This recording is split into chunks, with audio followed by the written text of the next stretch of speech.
bom dia! São 9h03 nesta terça-feira, 11 de agosto de 2026. Eu, Ronald II, falo ao vivo, direto do Complexo de Comunicação da Assembleia Legislativa, com o seu Diário da Manhã. Bom dia a você, ouvinte. Está sintonizado na Rádio Assembleia 96.9 FM. A Rádio Assembleia agora entra em conexão com a Rádio Senado de Brasília.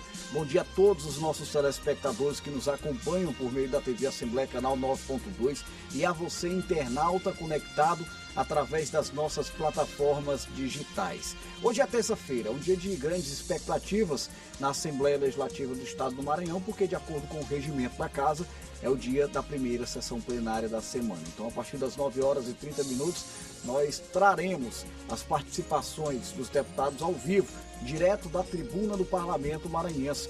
E dentro de alguns instantes, ao vivo, também a repórter Milena Dutra, já trazendo as expectativas, como é que está o clima no plenário do deputado Najib Aica, a movimentação inicial da manhã desta terça no Palácio Manuel Beckmann.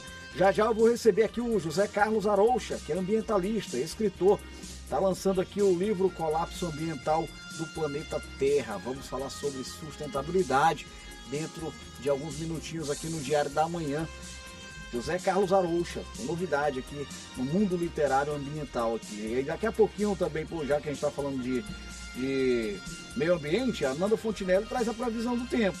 Vai trazendo as informações para a gente sobre as expectativas para o clima. Tem uma pesquisa posicionando o trânsito de São Luís entre um dos trânsitos mais complicados entre as capitais do Brasil, e a gente foi dar uma conferida nessa situação com o Kemuel Souza, nosso repórter. Já vai trazer ao vivo as informações. Vamos falar também sobre as eleições. A gente sabe que em outubro é um momento importantíssimo para a democracia do país. Vamos escolher o próximo presidente da República, os próximos governadores dos estados, os senadores da República, deputados estaduais, deputados federais, e ao longo da programação até lá, na rádio, da TV Assembleia, você vai acompanhando reportagens especiais sobre este assunto. Tudo isso e muito mais é a partir de agora no Diário da Manhã. Mais uma vez, tenham todos um ótimo dia, que seja uma terça-feira muito produtiva em defesa dos direitos da população maranhense, de muito trabalho aqui no Parlamento Maranhense. Bora chamar ao vivo a repórter Milena Dutra, trazendo para a gente o clima, as expectativas para amanhã desta terça no plenário. Tudo indica que nós teremos a primeira sessão da semana. É com você, Milena. Bom dia. Oi, bom dia, Ronald, bom dia a todos. Já estou aqui no plenário, daqui a pouquinho tem sessão ordinária, a primeira da semana. Hoje é dia da primeira sessão acontecendo aqui no plenário na Najib Aica, com ordem do dia prevista também para acontecer, que é o momento de votação e apreciação dos projetos e matérias que tramitam aqui na Assembleia Legislativa. Por falar em projetos de lei e matérias que tramitam, hoje tem às 2h, também prevista para hoje a reunião da CCJ, Comissão de Constituição e Justiça, que é quem analisa a legalidade dos projetos que tramitam aqui no principal ponto de trabalho dos deputados estaduais. Eles estão chegando aos poucos aqui ao Palácio Manuel Beckmann, estão em seus gabinetes, daqui a pouquinho adentram aqui ao plenário. A gente segue acompanhando os trabalhos desta terça-feira. Elas acontecem até quinta, de terça a quinta, as sessões ordinárias, seguindo o regimento interno, a partir das 9h30 da manhã, com transmissão ao vivo aqui pela emissora do Parlamento Estadual. E 1h da tarde, como eu sempre ressalto, a gente volta em nosso telejornal, trazendo os destaques dos trabalhos, das atividades que ocorreram hoje pela manhã aqui na Assembleia Legislativa. Para todos, um ótimo dia. Já estou aqui, Ronald. Valeu, Milena. Obrigado. Uma ótima manhã de trabalho para você, para toda a nossa equipe da TV, da rádio, das redes sociais e do site da Assembleia Legislativa. A Milena, como muito bem disse, ela retorna a 1h da tarde já com um resumo daquilo que aconteceu no Parlamento durante o nosso AF1, na TV Assembleia, Assembleia em Foco, primeira edição.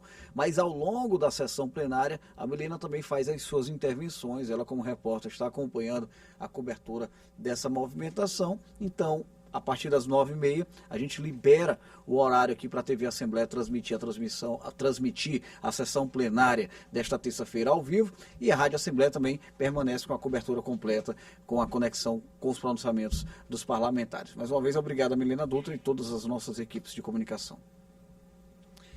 Bora falar sobre as eleições de outubro, né? Ao longo da programação da Rádio da TV Assembleia, nós estamos exibindo diversos conteúdos voltados para a democracia do nosso país. Será um momento muito importante que precisa de fato contar com a participação massiva da população brasileira. E é por isso que a gente está trazendo a informação através das reportagens produzidas pela TV Assembleia. A gente vai falar um pouco sobre o âmbito da era digital em torno da democracia. Os impactos da desinformação e da inteligência artificial nas eleições são alguns dos temas debatidos no encontro promovido pela Escola Judiciária Eleitoral do TRE do Maranhão. Especialistas e representantes da Justiça, entre eles o ministro substituto do TSE, Nauê de Azevedo, discutem estratégias para garantir mais segurança e transparência ao processo eleitoral. A nossa preocupação é com os desafios diários, né? Que a comissão de propaganda tem diariamente com alegações de fake news. Então, a importância mostra a nossa preocupação diária com as eleições, com a clareza e ver com responsabilidade nossa, juntamente com os maranhenses, uma resposta rápida para evitar danos maiores à imagem de qualquer candidato. Palestrante e professor de Direito Eleitoral Helder Goldsman destacou os riscos do uso indevido da inteligência artificial e os cuidados que o próprio eleitor deve adotar antes de acreditar ou compartilhar um conteúdo. A primeira questão é que a gente precisa interpretar as informações que a gente recebe da inteligência artificial de uma forma crítica.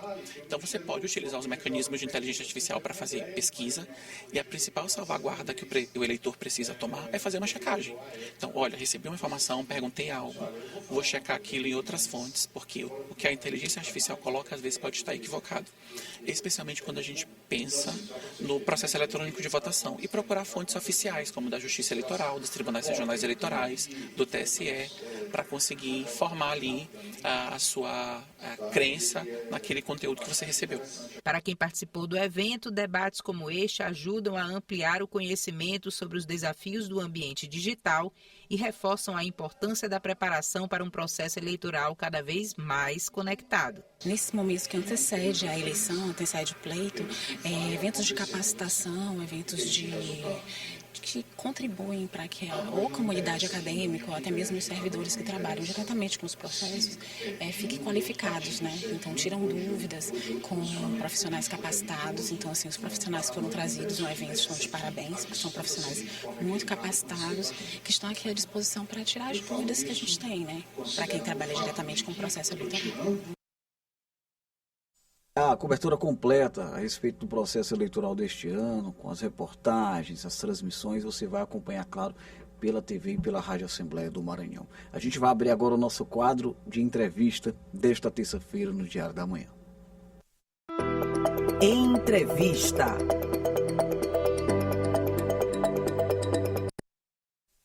Nosso convidado de hoje já está por aqui. Temos a satisfação de receber José Carlos Aroucha, ambientalista, escritor. Ele que é maranhense, nascido na cidade de São Bento. Um abraço para toda a turma lá de São Bento. Se graduou em Engenharia Florestal pela Universidade Federal Rural da Amazônia. É biólogo, professor ambientalista, extensionista rural, agroecologista, palestrante, consultor ambiental, escritor, cronista, criador de conteúdo digital e também integrante titular do quadro efetivo da renomada Academia Sambentuense de Artes e Letras, ocupando a cadeira número 29, patroneada por Raimundo Mariano Matos. Quero agradecer grande José Carlos Aroucha, já esteve com a gente em outras oportunidades, sempre trazendo novidades literárias do campo ambiental para a gente. Hoje está chegando com uma novidade aqui, ele que está lançando o livro Colapso Ambiental do Planeta Terra. Muito bom dia, grande José, obrigado por estar aqui com a gente. Muito obrigado ao ouvinte da Diário da Manhã, e é com muito satisfação que eu participo mais uma vez da entrevista com você, que eu gosto, que você deixa a gente bem à vontade. Obrigado. E esse meu livro, O Colapso Ambiental do Planeta Terra, ele já foi lançado. Ele foi lançado sábado passado. Foi lançado sábado passado. Na terceira Felita, que é a Feira Literária de Itaquibacanga. Beleza. Ô José, me explica uma coisa aqui. Colapso Ambiental do Planeta Terra. É uma previsão, um anúncio ou é um fenômeno que já está acontecendo, meu amigo? Olha, eu não me considero um pesquisador alarmista e nem um ambientalista sensacionalista, escatológico. Eu uso essa expressão, o colapso ambiental do planeta Terra, porque realmente é a gravidade que está acontecendo na atualidade com os nossos biomas e ecossistemas. Sim. Mas eu falo nesse meu livro que ainda é tempo de a gente salvar nosso planeta. E existem propostas sustentáveis do meu livro e tem uma proposta central que é meu projeto de sustentabilidade defendido e apresentado na COP30, na Conferência Internacional das Nações Unidas, que foi realizada em Belém, no estado do Pará. E esse projeto, ele consiste na implantação de hortas pedagógicas e agroecológicas em escolas e em comunidades de povos tradicionais, que eles são os verdadeiros guardiões dos nossos biomas e ecossistemas florestais e aquáticos. Então, esses povos, eles precisam de políticas públicas voltadas à adaptação climática e de apoio financeiro, que eles são os verdadeiros povos que protegem as nossas florestas nativas. É interessante você estar falando, porque a gente já tratou sobre esse assunto em algumas oportunidades aqui no Diário da Manhã. É possível dizer que já existe um início de execução desses projetos seu aqui no estado? Já.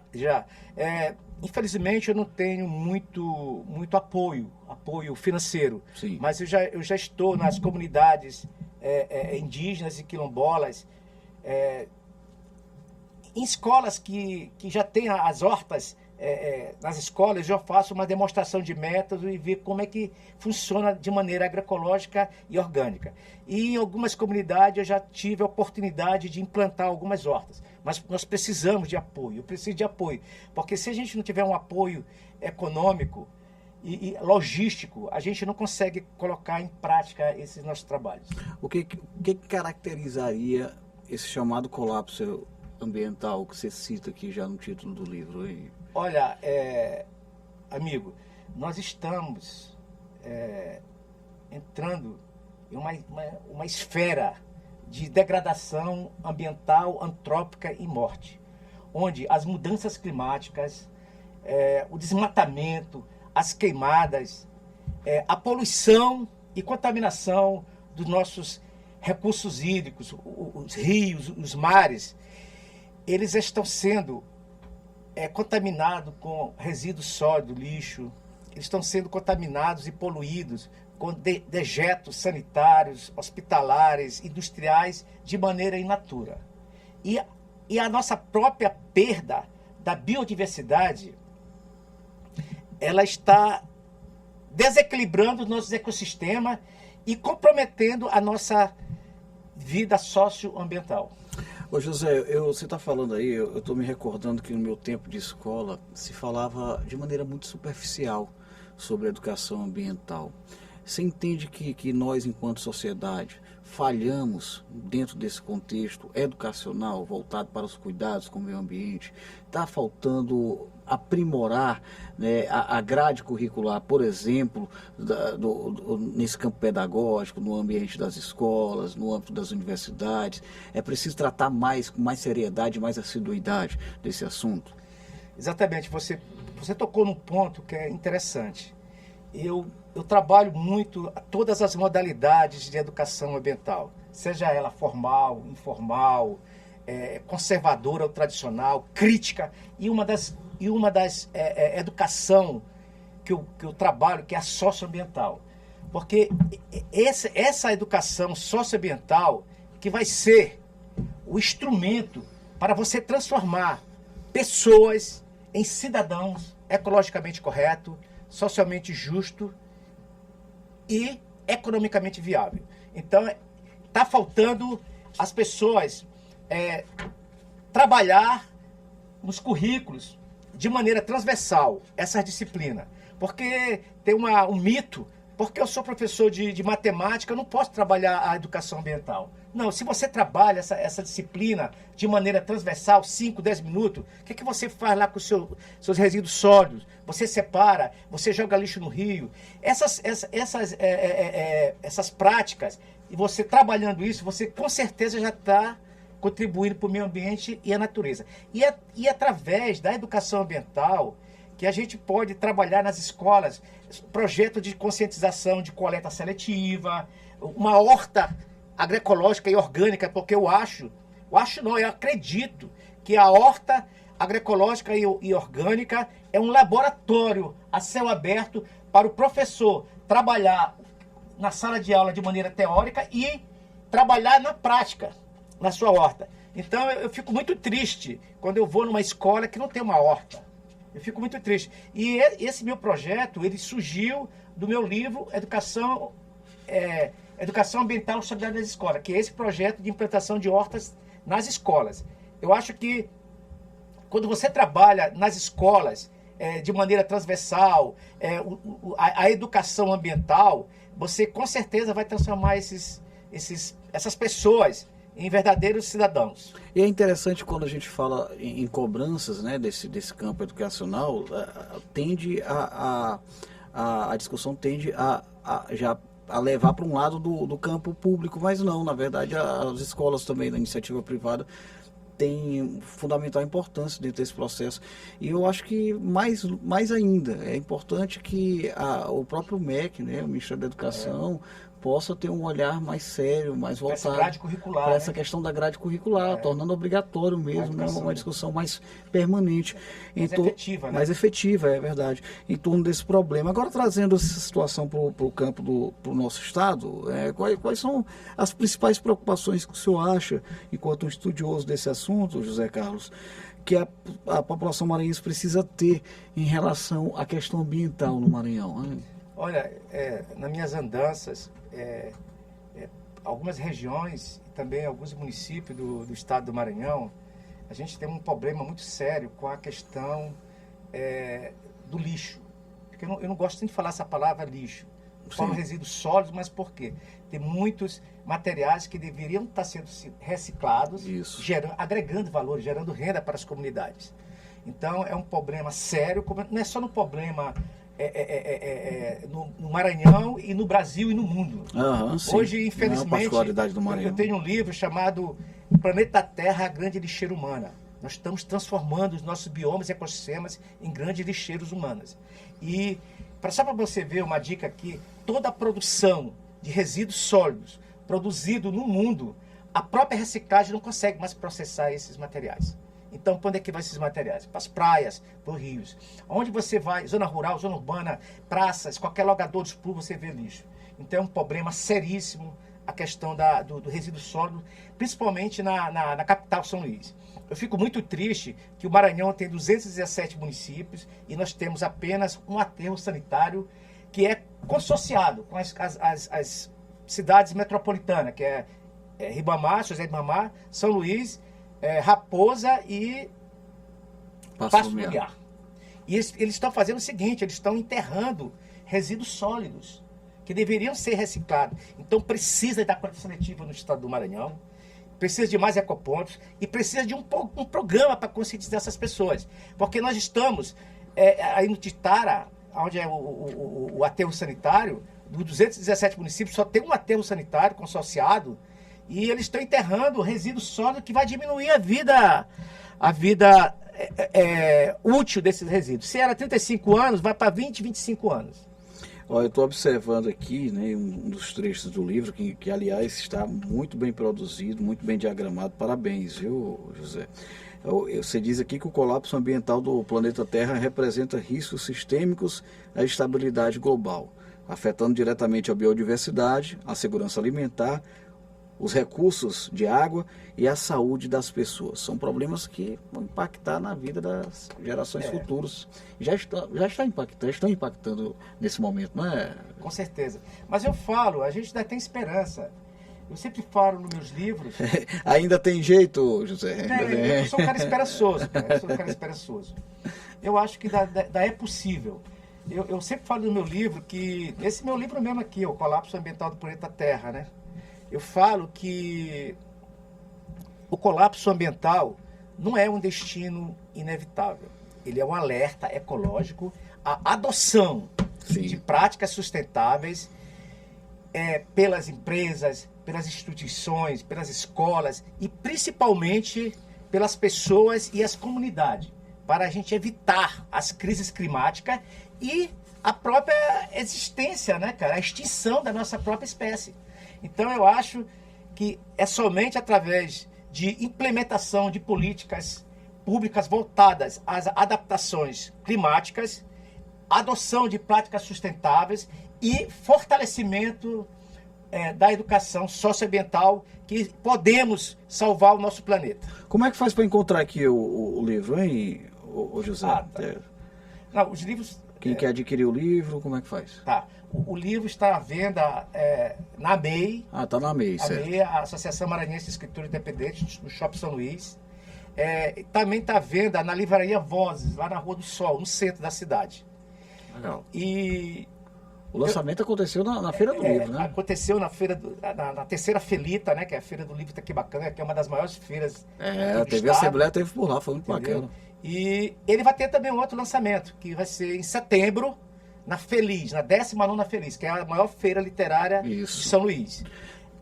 E eu quero também, esse livro aqui, quem comprar esse livro já está contribuindo para o meu próximo livro, que é o Alerta Ecológico e Crônicas Ambientais.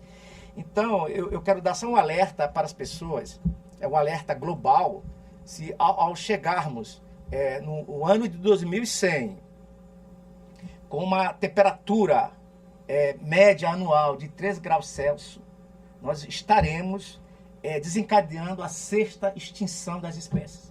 Então, precisamos de práticas sustentáveis, efetivas, para diminuir os efeitos dos gases do efeito estufa, né? Porque senão a gente pode desencadear esse patamar, essa extinção dessa espécie já nesse século. Muito bem, José, muito obrigado por compartilhar um pouco do seu conhecimento aqui com a gente. Parabéns por mais essa importante obra, Colapso Ambiental do Planeta Terra, já disponível na MEI.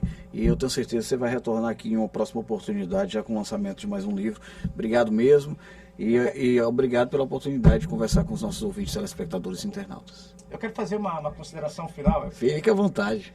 Eu quero que quem está ouvindo nosso trabalho aqui no Diário da Manhã, e que fique sempre alerta com os problemas socioambientais. E esse meu livro, O Colapso Ambiental do Planeta Terra, ele é uma ferramenta e um instrumento de fortalecimento da educação socioambiental e traz o alerta dos impactos ambientais iminentes para que o planeta está sofrendo. Então, a pessoa precisa, todos nós, indivíduo, comunidade, precisa de adotar práticas sustentáveis na sua casa. A sustentabilidade, ela não depende só de critérios, desafios políticos e inovações tecnológicas. Se cada cidadão tem uma responsabilidade ambiental, ele com certeza vai contribuir para a preservação e conservação dos nossos biomas e ecossistemas. Obrigado. Essa é uma reflexão muito importante, né? Muitas vezes a gente quer jogar a conta sempre para o poder público, né? Para as empresas, né? Para a prefeitura, para os governos, mas esquece de fazer, né? o dever de casa, né? Que são hábitos simples e que se fala muito aqui na programação da Rádio da TV Assembleia. Mais uma vez, obrigado ao nosso amigo José Carlos Aroucha, ambientalista e escritor. Vou chamar a Ananda Fontinelli com a previsão do tempo. É com você, Ananda. Bom dia.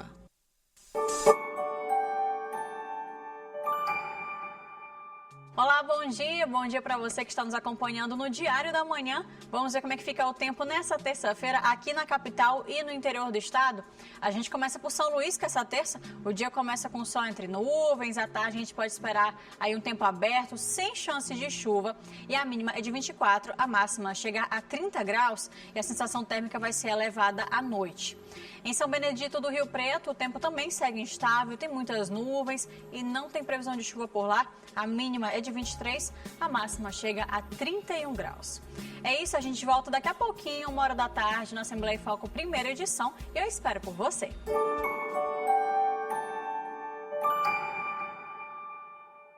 Valeu, Ananda, obrigado pelas informações. Olha, levantamentos apontam que o trânsito da região metropolitana de São Luís anda meio complicado, viu? E a nossa equipe de reportagem, liderada pelo repórter Kemuel Souza, foi às ruas entender um pouco dessa situação, da dificuldade do trânsito, principalmente relacionada ao transporte público da capital maranhense.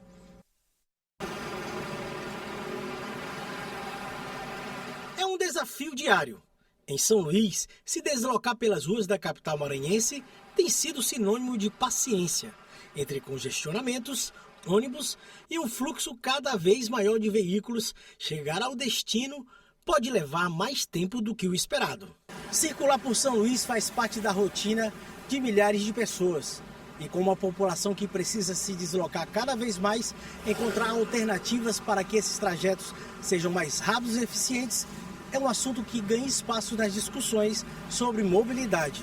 A demora aqui no trânsito é muita e eu tenho que acordar muito mais cedo para poder pegar o ônibus e chegar a tempo no serviço. Você demora mais ou menos quanto tempo? Da minha casa para o serviço é 1 hora. E um estudo nacional ajuda a dimensionar esse desafio. São Luís é a primeira colocada no ranking de maior tempo médio de deslocamento entre 21 áreas analisadas pelo Estudo Nacional de Mobilidade Urbana, realizado pelo BNDES em parceria com o Ministério das Cidades. 1 hora e 45 minutos. Esse é o tempo médio que o usuário de ônibus leva em uma viagem na Grande São Luís. E para entender o que esse número representa na prática, a gente embarcou em um ônibus e acompanhou a rotina de quem enfrenta esse percurso todos os dias. A gente já está até acostumado com esse percurso, né? Às vezes as pessoas têm um horário, mas saem um pouco mais tarde. Eu sempre saio mais cedo para cumprir meu horário certo. Especialmente nesses horários de pico, acaba tendo muita complicação, né? Por exemplo, quando eu estudava à tarde, era no horário da volta, em torno das 5 horas, que era aquela loucura. Agora que eu mudei para amanhã, se inverteu tudo para o horário da ida. Na volta fica tranquilo, né? Da onde eu moro para cá, eu pego 2 ônibus, é umas 2 horas de relógio. Então nós exigimos assim, um conforto melhor, para ter uma viagem tranquila, para onde que nós vamos, serviço. E os impactos não ficam restritos ao transporte público. Um trânsito mais carregado afeta também quem está no carro, quem trabalha nas ruas. Parece que cada vez está tendo mais carros, tá bem complicada a situação. Mas o que explica um tempo de deslocamento tão alto? Para o engenheiro de trânsito Francisco Soares, o número é um reflexo de problemas que vão além do congestionamento. Isso revela uma rede estruturalmente comprometida de transporte público. Na prática, as condições das vias também interferem diretamente na velocidade dos ônibus e, consequentemente, no tempo de viagem. As faixas de rolamentos não estão bem conservadas. Isso faz com que o ônibus gaste muito tempo para desviar de buracos. Isso provoca uma velocidade mais reduzida para evitar quebra. Né? Isso revela também uma falta de gestão desse transporte. Precisamos de vias exclusivas para o transporte público. Isso diminui o tempo percorrido. Então é muito mais questão de gestão e de infraestrutura do que outra coisa. Para enfrentar esse cenário, o estudo aponta 6 projetos de infraestrutura, entre eles BRT, VLT e corredores exclusivos de ônibus. Juntas, as intervenções somam 53 quilômetros e representam um investimento estimado em 5,4 bilhões de reais. Se as intervenções forem executadas até 2054, a estimativa é de que o tempo médio de deslocamento caia para 93,48 minutos, uma redução de cerca de 11%. Enquanto essas mudanças não chegam, para quem precisa se deslocar todos os dias, o relógio continua sendo um companheiro de viagem. É isso, essa conta é paga pelo trabalhador, né, pelo estudante que enfrenta as dificuldades, né, principalmente relacionadas a essa questão do transporte público de São Luís. Nós vamos encerrar a transmissão ao vivo com a TV Assembleia, agradecendo a companhia dos nossos queridos telespectadores, destacando que a qualquer momento teremos a transmissão ao vivo da sessão plenária desta terça-feira pelo canal 9.2. Faço um intervalo também pela Rádio Assembleia do Maranhão e daqui a pouco a gente segue pela 96.9 FM.